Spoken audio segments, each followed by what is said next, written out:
لما بنقول يوسف الشريف يا صديقي معناها بنقول الصياد والعالمي. يوسف الشريف يا صديقي هو واحد من أجمد ممثلين مصر آخر 20 سنة، وأول ظهور ليه يا صديقي كان في فيلم 7 ورقات كوتشينة. فيلم 7 ورقات كوتشينة ده بقى يا صديقي نزل في 2004. بعدها شارك في كذا فيلم منهم فتح عينك، الفيلم دوت كان في 2005، وفيلم هي فوضى كان في 2007. ولكن كل ده ما حواش معاه ولا كل ده شهره يعني وكده. اللي بدأ يشيره يا صديقي كانت مسلسلات رمضان. من أبرز الأفلام بقى يا صديقي اللي عملها يوسف الشريف منهم واحد حليم، واتنين آخر الدنيا، تلاتة بني آدم، أربعة واللي هو يعتبر كسر بقواعد الفيزياء وأجمل فيلم وعمله يعتبر العالمي. حاجة كده يا صديقي مزيج بين الكورة والأفلام، حاجة ما شفناهاش كتير، ولو شفناها مش هتبقى بالشكل الجامد دوت. أما بقى لو جينا للخانة اللي حرفيا يوسف الشريف موجود عشانها وهي المسلسلات منها بقى يا صديقي، فأنا أحب إن أنا أرتب لك شخصيا المسلسلات اللي أنا بحبها واللي أنا شايفها أجمد مسلسلات له، وهرتبها في القايمة الأولى يا صديقي والأولاني وهو الصياد. حرفيا يا صديقي أنا ما شفتش مسلسل له أجمد من الصياد حرفيا. أي نعم كل مسلسلاته جامدة وكلها فيها غموض وحاجات جامدة، ولكن الصياد مفيش زيه. ما بقى برضك حاجة في الغموض وحاجة جامدة جدا وهتخلي مخك يقف حرفيا طول ما انت بتتفرج عليه، الرقم مجهول 3 كوفية 25. وكده تكونوا دول 3 مسلسلات اللي انا شايفهم بصراحة يستحقوا ان احنا نذكرهم. في كذا مسلسل جامد ومنهم النهاية، ولكن انا قلت لك حسب الترتيب الشخصي بتاعي او حسب اللي انا شفتهم عموما يعني. مع اني ما شفتش كوفية 25 ولا شفت النهاية لسه، ممكن الترتيب يتغير لما اشوف النهاية، ممكن يعجبنا اكتر من كوفيد وارتبه مكانه يعني. اخبار بقى صديقي عن مسلسل جديد باسم الراكون، يا رب بس نكون قلنا الاسم صح، وده هينزل في 2027. يوسف الشريف يا صديقي له شروط معينة لما يجي يعمل فيلم او مسلسل، واللي هي ان ما يكونش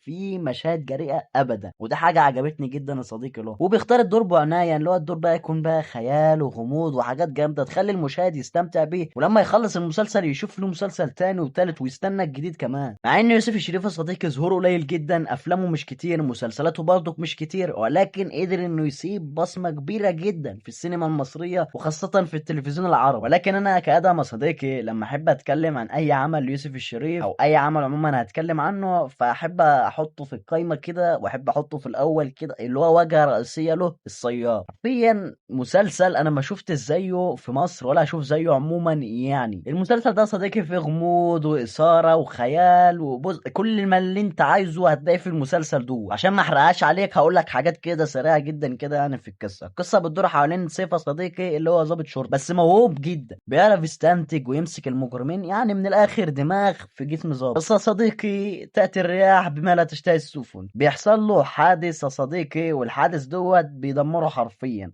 مراته وبنته بيودعوا الحياة ولكن مقتولين. هنا سيف بيتغير 180 درجة يا صديقي، وبيحصل حاجات كتير في القصة مش عايز اقولها عشان ما احرقش عليك بشكل كبير جدا، لان لو قلت لك اي حاجة خلاص كده القصة اتحرقت، لان المسلسل كله غموض وحاجات من ديت، فلو قلت لك اي حاجة منها فانا كده بوظت عليك الغموض لو انت عايز تشوفه يعني. لو انت عايز تشوفه يعني. اما بقى لو عايزني اعمل له ملخص فانزل تحت اكتب لي في الكومنتات وباذن الله نعمل له ملخص شامل يعني. اما بقى لو حبينا نتكلم من ناحية الافلام، فطبعا قلنا هنتكلم على عالمي، احسن فيلم هو عامله، احسن مسلسل هو عامله اتكلمنا عنه، فنتكلم عن احسن فيلم هو عامله عشان ما احرقش القصه عليك بشكل كبير برضك، لان انا عامل له ملخص عندنا في القناه. العالمي بيتكلم يا صديقي عن واحد حلمه انه يبقى لعيب كره قدم عالمي وانه يكسب مصر في كاس العالم، ولكن ابوه شايف ومستقل بيه جدا وعايزه انه ينزل يشتغل معاه في المطبعه، نفسه انه يبقى لعيب كره قدم وكده، بس ابوه برضك مصمم انه ما يخلوش يلعب كوره. كده بيحصل كام حادث مأساوي كده يا صديقي، وده اللي بيغير صاحبنا 180 درجه برضك زي ما اتغير في الصياد كده. طبعا لو اتعمقت اكتر من كده يبقى انا خلاص حرقت عليك القصه ومش هنعرف نعمل له ملخص تاني في القناه، فعشان كده هنهي لحد هنا. فهخلص لحد هنا فيديو النهارده يا صديقي، مش عايز اتكلم عن اي حاجه تانية ليوسف الشريف، لان نص اعماله ممكن نعمل لها ملخصات في القناه، ممكن نتكلم عنها، لان بصراحه اعمال تستحق ان الواحد يتكلم عنها، وحاجات جامده جدا احسن من التفاهه اللي بنشوفها اليومين دول وحاجات خارة جدا يعني. فاظن ان الاعمال ديت هي اللي تستحق ان نعمل لها ملخص ونتعب عليها ونشتغل عليها. بس كده يا صاحبي، اتمنى يكون الفيديو عجبك، فانزل تحت اعمل اشتراك،